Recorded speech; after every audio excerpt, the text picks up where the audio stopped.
Pagdating naman sa mga negosyong may kinalaman sa teknolohiya, hindi rin nagpapahuli ang mga Pinoy. Tulad ng mga cellphone reloading station na talaga namang connect na connect sa kanilang mga suki.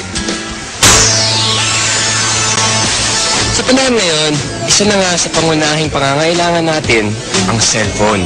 Kaya dapat lagi itong may load. At dito nakasilip ng pagkakataon ang iba nating mga kababayan para kumita.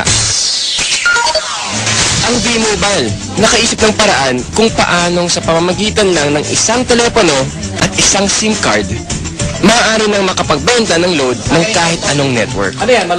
Ang kaibahan nitong V-Mobile, gamit mo yung cellphone mo, makapagbebenta ka ng lahat ng klase ng prepaid, cards at saka electronic, para magkaroon ka ng negosyo. Taong 2008, nagsimula ng V-Mobile ang negosyong ito. Ang sistemang gamit nila, all-in-one load service, kaya one-stop shop ang kanilang serbisyo. Kailangan mo rito, at least meron kang cellphone, meron kang maliit na puhunan, hindi mo kailangan ng malaki, although pwede rin maging malaki ang puhunan mo. Yan ay depende sa kung plano mo sa negosyo. Kung gumagamit ka ng internet, napakasimple lang gagawin mo. Punta ka sa aming www.loadextreme.ph. Tapos pag nakita mo na itong website nito, diba, yung online loading, kiklik mo, lalabas dyan yung aming dialog box. I-enter mo yung account mo, papasok mo. So, in this case, pipiliin ko na lang, papasok ko yung aking sikretong PIK. Tapos mamimili ako ng produkto. Tapos, lalagay ko yung cellphone number. Kiklik mo ngayon yung send load. Pag okay natin,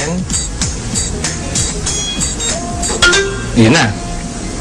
Pero paano ka nga ba kikita sa negosyong ito?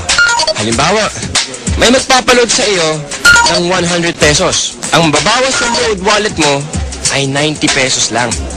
Ibig sabihin, may 10 piso kang kita sa bawat 100 na i-reload mo sa iyong customer. Kung kumikita ka ng 100 pesos kada araw sa pagre-reload, sa loob ng isang buwan, may kita kang 3,000 piso. Anip, tulad ni Peewee, na nakatuwaan lang daw noong una ang reloading business. Kasi nagulat kami, nung nag-start kami noon, magbabarkada lang kami. So every night magkakasama kami. Nakakatuwa. Nung 5 lang kami nagsimula, 5 members na kami. Kapatid ko, mga barkada ko. Tapos ngayon nagulat ako, yung 5 tao nagsimula niya. Ngayon, ano na kami, almost 100,000.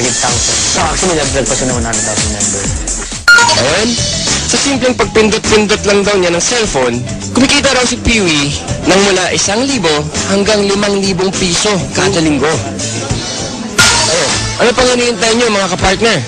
Oras na para ang hilig niyo sa paggamit ng cellphone, pakinabangan niyo rin at maging isang maliit na negosyo. Kung mas pinili mo na lang manatili sa bahay ngayong summer, narito ang isang kapaki-pakinabang na tip. At dahil mainit ngayon, alam kong hindi nyo maiwasan na gamitin ang inyong mga aircon.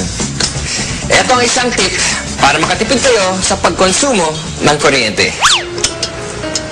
Ilagay sa timer mode ang aircon at iset sa 2 hanggang 3 oras lamang.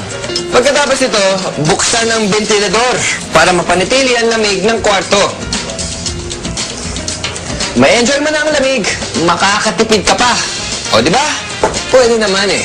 Kaya mga kapartner, tandaan, dapat maging wais all the time.